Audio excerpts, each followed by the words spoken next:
নমস্কার সবাইকে। একটা নিউজ ক্লিপের মধ্যে ত্রিপুরা যে স্বাস্থ্য দপ্তরের মধ্যে কতগুলো পোস্ট আছে এই নিয়ে একটা ইনফরমেশন দেওয়া আছে।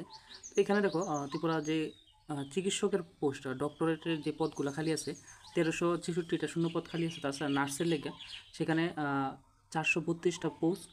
তাছাড়া স্বাস্থ্য ও পরিবার কল্যাণ যে দপ্তর সেখানে অর্থাৎ হেলথ অ্যান্ড ফ্যামিলি ওয়েলফেয়ার যে ডিপার্টমেন্ট সেই ডিপার্টমেন্টের অধীনে প্রায় 7,172টা পোস্ট খালি আছে। তার মানে কি চিকিৎসক এবং নার্সের এই যে পোস্টগুলো খালি আছে এগুলো কিন্তু কোনো এক সময় কিন্তু নিয়োগ হইব। তো যারা মনে করো জিএনএম বা এএনএম বিএসসি নার্সিং এই কোর্সগুলো যারা করে রাখছো তোমরা মতো করে প্রস্তুতি নিয়ে রাখো, যে কোনো সময় কিন্তু নিয়োগের জন্য সেটার ইনিশিয়েটিভ নেওয়া হতে পারে। তো এটাও একটু ইনফরমেশন দেওয়ার লাগে এই ভিডিওটা করা হয়েছে যে কতটা পোস্ট খালি আছে হেলথ ডিপার্টমেন্টের অধীনে।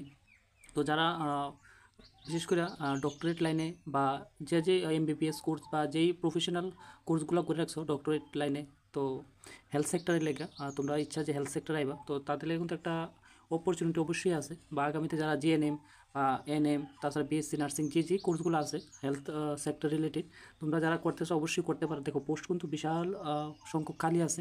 তো যে কোনো সময় কিন্তু সেগুলো নিয়োগের ইনিশিয়েটিভ নেওয়া হইতে পারে বা বিজ্ঞপ্তি আইতে পারে। তো সেইভাবে তোমাদের প্রস্তুতি রাখো। তাছাড়া তোমরা যে এপিআই যে স্কোর হয় একাডেমিক পারফরমেন্স ইন্ডিকেটার, সেটার জন্য একটা রেকর্ড ভালো হয়, সেভাবে তোমরা এক্সপিরিয়েন্স নিয়ে রাখো। তাছাড়া যদি কোনো ধরনের এক্সাম হয় সেই এক্সামেরও একটা প্রিপারেশন তোমরা কন্টিনিউ রাখো। যে কোনো সময় কিন্তু নোটিশ আইতে পারে নিয়োগের হেলথ সেক্টরে। তো ত্রিপুরাতে কিন্তু ভালো সংখ্যক পোস্ট কিন্তু খালি আছে, যেরকম শিক্ষক পদে আছে এখানে চিকিৎসক পদ যেটা আছে সেটা কিন্তু 1366। তাছাড়া নার্সের আছে 432। তাছাড়া হেলথ অ্যান্ড ফ্যামিলি ওয়েলফেয়ার যে দপ্তর সেখানে কিন্তু 7,172টা পোস্ট আছে।